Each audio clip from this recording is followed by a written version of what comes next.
Part 3, Melbourne. What is it? Punting, Melbourne style. Or Potsy and Ralph mouth.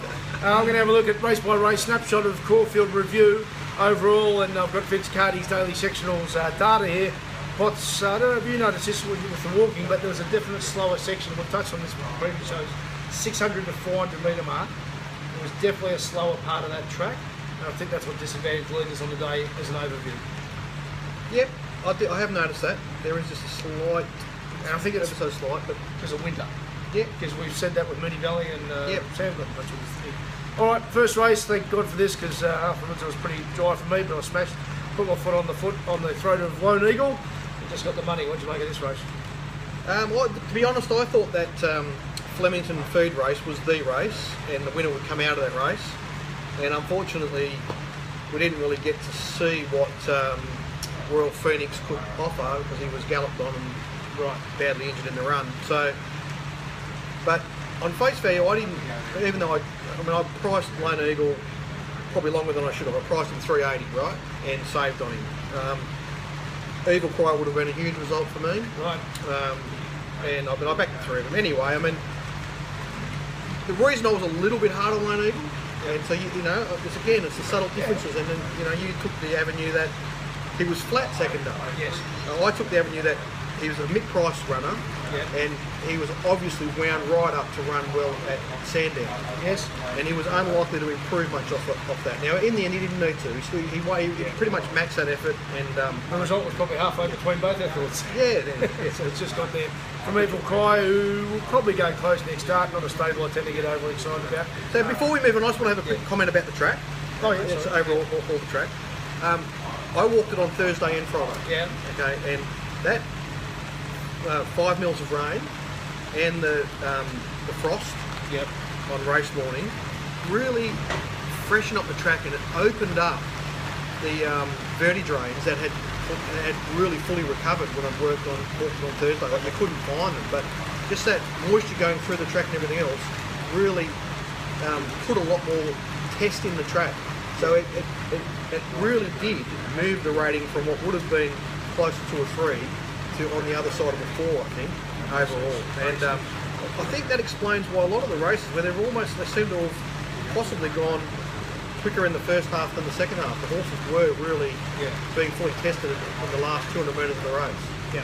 And that's where Vince breaks them down the 200 metre sections. That makes perfect sense here, because if that's where they verti drained, and that's the part of the track that doesn't really get the weather during the middle 6 months of the year, if that makes sense. We're obviously right in the middle of it, but that's where and that's why I said leaders are disadvantaged, because then they're working through that round. And that fatigues them later. There was only one winner that one will get through it. And just in case Jason Kerr, they hadn't recently verti drained. It was quite a while ago. Yeah. But when the rain comes through it, as opposed to irrigation or anything else, it can actually wash any sediment and stuff like that, and actually, As we say, it's a living beast. And we're talking about little increments. So in the second, Kiwia won. Is that how you pronounce it? Anyway, it won. It had the strong SP from Flemington. I think it can win again, because let's face it, where's going to be different form if they keep it running. Well, the interesting part I thought about it, we're trying to shout here because the rain's falling. I hope it's not affecting the RaceTrack Sandown wins it. Sandown, the sound quality. It's raining in Richmond.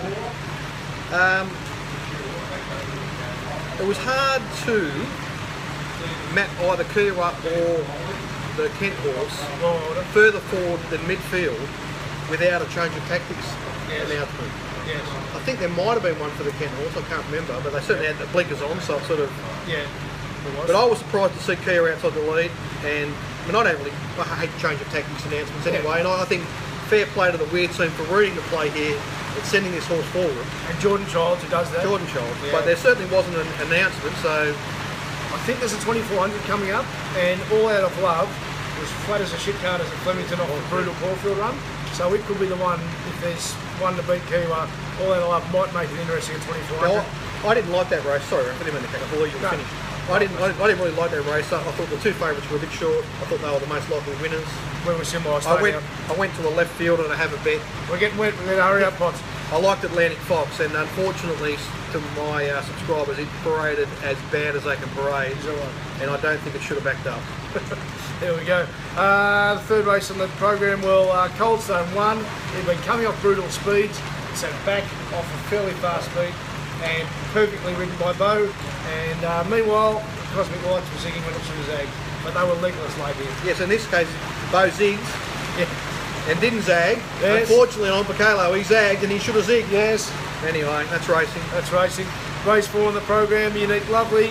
I'm mates with one of the part owners of Princess of Queens. How it got beat, don't know, but Unique Lovely got the money and you finished in front of that race. Well, very small result, saved on Unique Lovely. Really wanted Clipper, and she ran a really good race. So just in the circumstance of the day where the track was quite testing, she had a big weight, she's only a small filly, sort of all added up to her not quite finding the line. There were 2 shoot races where maybe Vinardi could be a third, but there was 2 that was just too far back to be involved. If not now, when was one of them? You look here, third best last 800 a day, second best last 600, best 400 and 200. It's just too far back now. I don't know if that was tactics or just couldn't get going, but in the end, that was it was just impossible win for me. She was. In race 5, Sullivan Bay, this was the only leader that led all day. The only leader that won all day. And they went so slow that was the tipping point. Corey Parrish, good on him for loading the race. Yep, absolutely. It was another annoyance for me because when I first did this map, Panther S was in it and she was going to lead. Right. Yeah. It did change the race and I had trouble getting away from my original assessment, and I should have. Sullivan Bay was findable in that race, and I'm a bit dirty on myself, to be honest. A Lot of Love was the other one, had a total RDO. I don't know, was the old barrier one Death, the DK? G'day DK. I don't know if he could have held its position or if it just wasn't fast enough early. I've backed that mare a number of times from inside gates, particularly one day at Ballarat, which is in good shape. And she actually, when she's feeling good about herself, will pull the other horses out of the way. Yeah. She obviously just wasn't herself. Yeah. She just did not turn up on the day. But she ran the third best last 600, but as Pot said, she did no work. Grey Street, I just wondered if Johnny McCardle backed off it for 4 weeks. It was a pretty tough run at Mooney Valley. Next start decides, because it had a cold and then just didn't find, and that's a horse who's normally a I think in these mares races, you can back her on a Saturday at 1100, but she's always going to find one better at 1200, is my opinion. Yeah, fair call. Race 6. Well, I was with Enigman. The data said that there's a decent anchor drop, but in an inferior going, in fairness, so you're going to get that anyway because it's in the slower going against Revolving Door. Enigman, there was a suspension that probably cost it a position and probably didn't affect the horses, didn't help the horse's mental state. I'd be surprised if my pays aren't beat either of those two ever again, but on the day it was right. What's your call? I've got to say, I've been tortured by my Paysan. Yeah. I backed it first up at Ballarat, and it was poison on Betfair in the last 30 seconds, and how that got through to the keeper is beyond me. I would urge the stewards to go back and have a look at the circumstances around its run at Ballarat. Have a look at the ride, the tactics, and how it finished the race off, and the betting that day. Then it goes to Sandown and races on pace, and its run was very good. I probably should have. I actually didn't mind some Franco in this race, and its run and my Parzans were almost identical at Sandown. So again, it's one I almost could have found, really. Anyway, I stayed out of race 7. Nesbo won. I think the data says that Data Point would have lapped them. Yeah, would have won. Would have won the race by 3 lengths plus. Yeah, it's just such a disappointing to hear that this horse has been scratched because of a wide draw. No, it wasn't. Oh, no, you got that wrong. Oh, sorry. Flipped over at the beach. Oh, sorry. Oh, yeah. So I withdraw all comments. Yeah. Very good. But it's okay. But it just wasn't able to be right on the day. So all good. We'll get our money back there. Same Campy, Leodoro. They got the money here. Well, you talk about there's always a price. I always say we were talking earlier about prices or probabilities. I couldn't get near it. There was one a couple of weeks ago that was similar. Lord Da Vinci. In the race morning it's low 3s or something, so I priced it 470 and left it out of everything. Yeah. But $7, well, that's not bad odds. Well, I'll tell you what I thought, Ralphie. I was taking $5 the race morning. Yeah. I was happy taking $5. It's amazing. Already. Righto, thanks Gary. That's Gary from Your Nation. Couldn't believe it. Well, I'll leave it out. Yeah, we're coming. Yeah, we're just winding up. Yeah. Near the fire. Please. Okay. I'm surprised it got so far back, but it got the job done in the end. The overall time's surprisingly slow. I don't really know what to make of it, but anyway, in the end, I'm delighted to have got the money. That's all I can say. Well done. So Portman, I reckon there's your Danny O'Brien said play. Okay, Caulfield, Yeah. Stamp at Flemington, and Divine Miserati.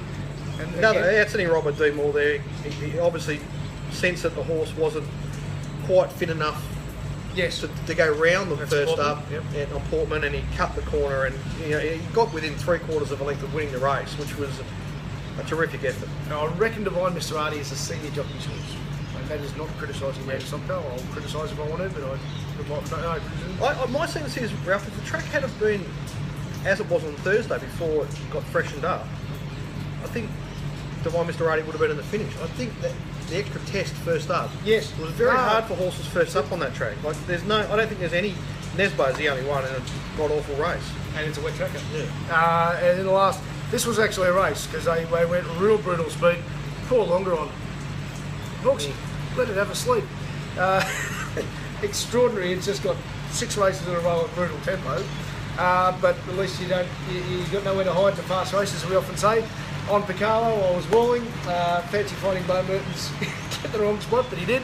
And to be honest, actually, I wonder why the market was so prepared to bet $10 for so long on Picarlo. He was just such an obvious I think competitive runner in it. I think 1800 was there. I think it's probably its very resistant race. But Radipole, how could they beat Radipole again? Any of these horses? Well, they're going to struggle if he starts He's gonna get sorting it out. out his manners. Yeah. And turns up in that sort of order. Yeah. He's by far the horse to follow in this race. Do you reckon Mike Moroney would have got a few phone calls? Brian Higgins, No, I'm not commenting. No. This is not a criticism of Brian Higgins. No, I know what you're saying. I'm saying The the other way- jockey's trying to nick the ride. Yeah, well, they're all just- one it all in, but Jesus, Absolutely, can they get yeah. on the phone? And... Can they what? No, So, I just think that it's so frustrating because I think if you run that race several times over, Ompacalo wins it so many times it's not funny. Dwayne Dunn so many times would have not gone to the front on longer and would have been happy to sit either outside leader 1 by 1. just It remember, took Stan Sakos forever to get Lord Durant going, and he eventually put Ompacalo in checkmate. and just remember, if Noble wasn't in the race, we deserve 1-1. Thanks, Matt. Who's your horse to follow? Mine's Radipole, it's a bit obvious, and my left field one is A Lot of Love. That is. Over more distance with blinkers. Yeah, no, I'm not going to give one off the cuff. Poor meeting. Yeah, it's a real look. Something I did want to say to the punters is that Quick, lunch is ready. the difficulty of this meeting was we had no Caulfield form to use, so we're using all the way form. Yes. However, because we participated in this meeting and didn't really injure ourselves, we are really well placed for the upcoming Caulfield meeting. It goes Flemington this week, Caulfield, Flemington, Caulfield. Yeah, the next all that cycle, Caulfield, Yeah. Flemington, Caulfield is perfect for us. So Yeah. Darren Potter's Race Assessments, RaceTrack Ralphy.com.au, and keep in touch. Thanks, punters.